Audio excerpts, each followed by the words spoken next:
चलतु आमे बैगण भर्ता बनैबा। देखंतु एमती काटिदबा ये मझी टे कट करदबा। गैस रखिके एमती टे साइड साइड करके रोस्ट बनैदबा।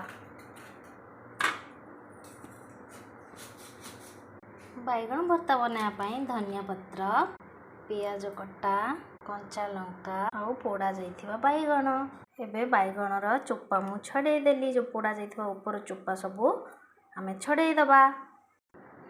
छोट छोट करके आमे काटी दबा, कारण ता भितरे को बैगण भल थाए को बैगण खराब भी थाए। एमती करके आमे छोट छोट सब काटी दबा। जेतु गरम अछि मु छुरी रे काटुची। देखंतु एमती छोट छोट करके काटी देबे। भर्ता बहुत पोड़ा बैगण टेस्ट बहुत बढ़िया लगे। तेल रे भाजी की खाइले से गोटे अलग टेस्ट, ये गोटे पोड़ा बैगण टेस्ट बहुत बढ़िया। बाउल को काटी दबा।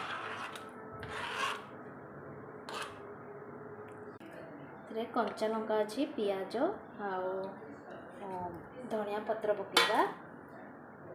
धनिया पत्र पकेबा। एबे आमे एथरे पकेबा स्वाद अनुसार लूण आउ सोरिष तेल। मन रखिथिबे सोरिष तेल ही एथरे पकेइबे। तापर आमे सबु जाक आमे मिक्स करदबा।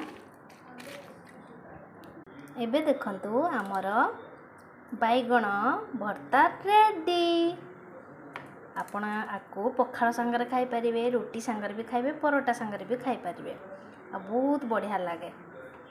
आपण भी बनै के खांतु, एंजॉय करंतु।